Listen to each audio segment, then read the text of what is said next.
is South Africa. No, really, I promise this time it really is. Yeah, oops. Sorry about that one, guys.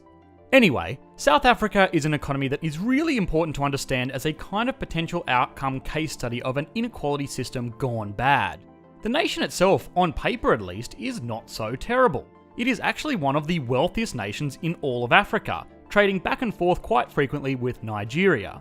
It is also an economy made up primarily of services as opposed to manufacturing or agriculture, which is normally the sign of a very developed economy.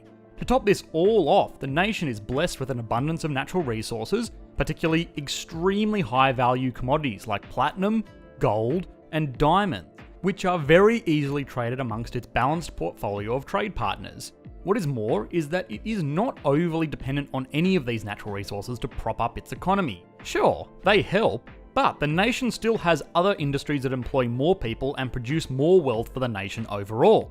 On top of this, South Africa's Human Development Index is actually quite good. The Human Development Index is a nominal figure made up of using key quality of life indicators like access to education, infant mortality, life expectancy, all of that fun stuff, and then throwing it into a formula to give you a number between 0 and 1. South Africa has a Human Development Index figure of 0.705, which is pretty damn good for an African nation and puts it ahead of all other major countries on the continent. So, all being said, if you just look down the right-hand side of a Wikipedia article on the economy of South Africa, you will be forgiven for thinking that it is a pretty average global nation. Certainly far from Western nations like North America or Europe, but still well ahead of other African nations. But this all starts to fall apart when you look at this little figure here.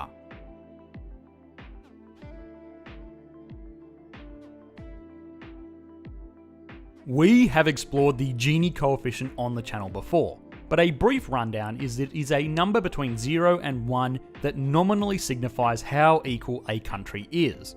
A 0 means perfect equality, and a 1 means one person owns everything, with nothing else left for anybody. On top of this, it is important to remember that there are normally two Gini figures that economists will look at. The first is income Gini figures, which measures the breakdown of how equally income is distributed, and wealth Gini figures, which measures how net worth is spread amongst individuals in a society. The figure most commonly stated is income Gini figures, and for reference, the income Gini coefficient of the United States is 0.39, a country that is typically seen as more even with a stronger social policy system like, say, Finland has an income Gini coefficient of 0.26, and a more ruthless, cutthroat capitalistic market like the People's Republic of China has an income Gini coefficient figure of 0.47. So you can see it is pretty evenly spread amongst most major economies in the world. Now, South Africa? Well, South Africa has an income Gini coefficient figure of 0.63, making it by far and away the most uneven nation on Earth. This, by extension, also means that a lot of the nice things we saw about the nation earlier, the strong human development index, the strong service sector, the lack of reliance on a single industry or trade partner, well, all of that only really goes to a select group of very wealthy individuals in this society. Now, inequality isn't necessarily a bad thing. Most economists, myself included, see inequality as a really powerful tool to incentivize individual participants in an economy to improve their skills, seek out more productive professions, or simply work harder to increase their own living standards. A convenient byproduct of more skilled or more efficient or harder working participants in an economy is that more output is produced, which means more goods and services, which means higher living standards for everyone. This is the extremely oversimplified foundation of any capitalist economy. You do well for yourself by doing good for others. Not many people have a problem with this for the most part. Most rational economists, policymakers, and citizens agree that hard work should be rewarded, and those that don't want to be as productive will not reap the same rewards. But where this all gets a bit murky is when we look at the extremes on both ends of the scale. In the case of South Africa, the extreme end that we will be looking at is this one, the poor end, where a large part of the nation lives in poverty. But Something that probably has been more widely scrutinised in recent decades is inequality on the other end of the spectrum, with huge concentrations of wealth in the hands of a very, very select few. Now, both of these extremities would lead to inequality on the Gini calculation, but one is measurably worse than the other. Inequality in the sense of billionaires becoming increasingly wealthy is the type of inequality that most people get angry about in first world countries, and it is easy to see why. The wealth of global billionaires has skyrocketed in recent times, while salaries and benefits for regular workers in countries like the United States has remained more or less stagnant. A common criticism of this is that sure, net living standards have improved, but these improvements aren't going to everyday people, it is going to billionaires that can now afford 4 private jets as opposed to the one that they could afford 10 years ago.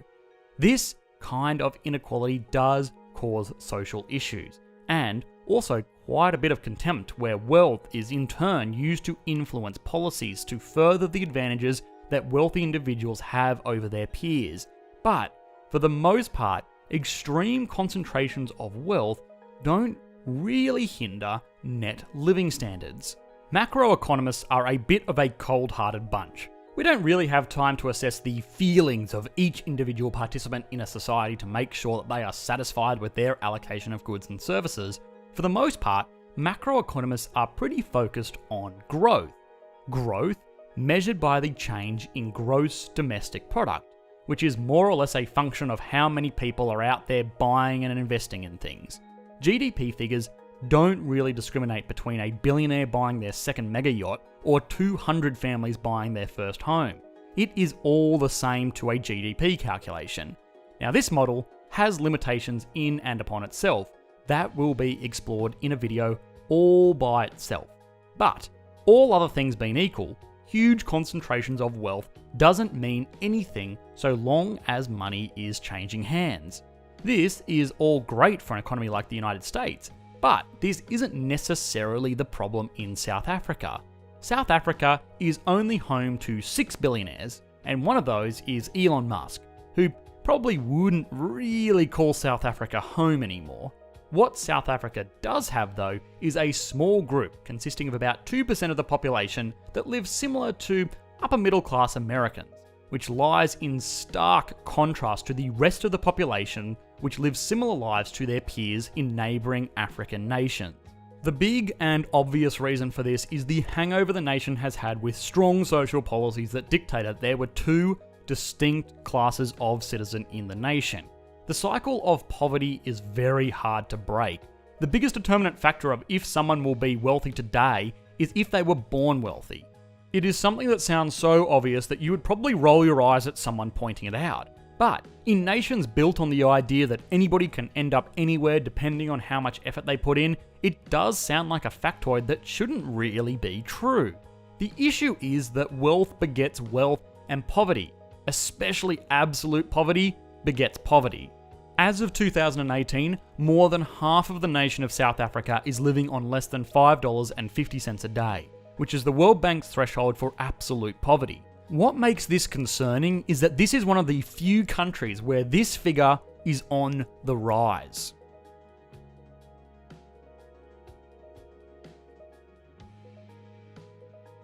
The growth of economies like China and India have been largely responsible for pulling billions of people out of absolute poverty worldwide. Increasing technologies that are shared throughout the globe that is becoming increasingly interconnected has been a huge force for good for most nations to raise the living standards for their average citizens. People would be forgiven for thinking that for the most part all countries are improving everywhere. Sure, some are slower than others, but improving nonetheless. But that simply isn't true.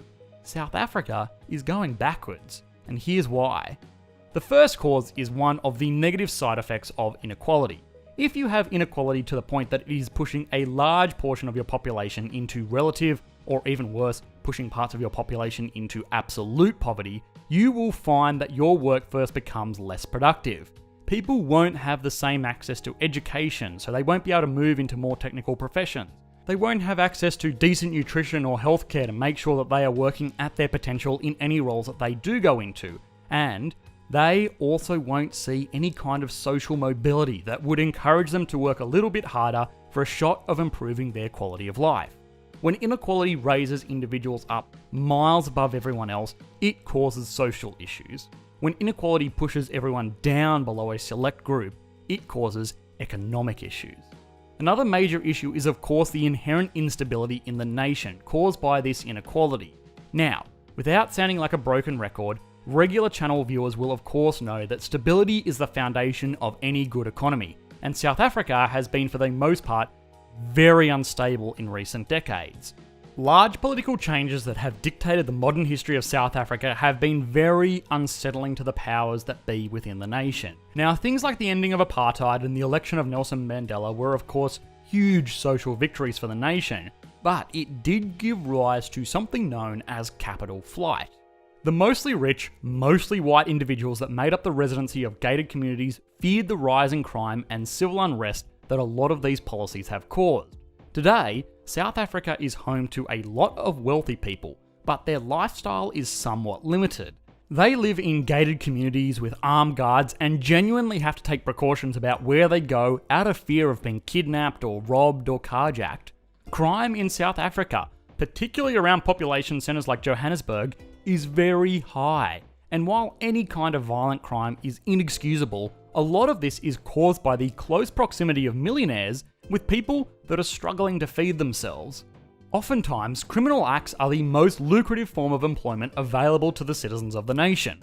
This furthers the mental divide that has existed in the country since colonialism, but it also more specifically encourages rich people to leave the nation. Why live in a fortress fearing for your life when you could just leave and start fresh in a fully developed Western nation? Oh, and of course, while you are at it, you are going to take your money with you. Sell your house and your car, maybe sell your business, load up all the cash and transferable assets you can, and ship them overseas to your new home. This is called capital flight, and this is a major cause for concern, particularly in South Africa. When that house or car or business is sold, the values of these non-movable assets drop. When South African Rand is sold for American dollars, this drops the value of South Africa's currency. And when material and non-material assets are transferred out of the country is that much poorer for it. South Africa is a nation similar to many nations we have explored before on the channel. Limitless potential with good geography, an abundance of natural resources, and a young population, but as with many of them, it seems to have missed the mark in executing on these advantages to materially improve the lives of its citizens. Although, in South Africa's case, that probably isn't entirely fair. It does improve the lives of its citizens, it's just that it's only a handful of citizens, which causes just as many issues as squandering the wealth entirely. Wealth builds wealth and poverty builds poverty. South Africa has the problem where it is building both. It is hard to see potential solutions for South Africa's problems beyond band-aid fixes like limiting capital exiting the country that acts more as to slow the bleeding rather than healing the wound. So much has been said about inequality in recent years that is more often particularly targeted at extremely wealthy individuals in contrast to average citizens of developed countries. But perhaps South Africa should be more of a case study to argue over. A case study that exists now and is causing issues now. A case study not of extreme rich versus average first world citizens, but a case study of first world citizens versus everyone else. Hi guys, and thanks for watching the latest video. A huge thank you to our new patrons over on Patreon. Your support continues to make this channel possible. As always, we will be live streaming the Q&A session held on our Discord server, so come on over and join us there, or hop onto the YouTube live stream for the second channel linked in the video description if you want to participate in that. Otherwise, if you did enjoy, please consider liking and subscribing. Thanks guys, bye.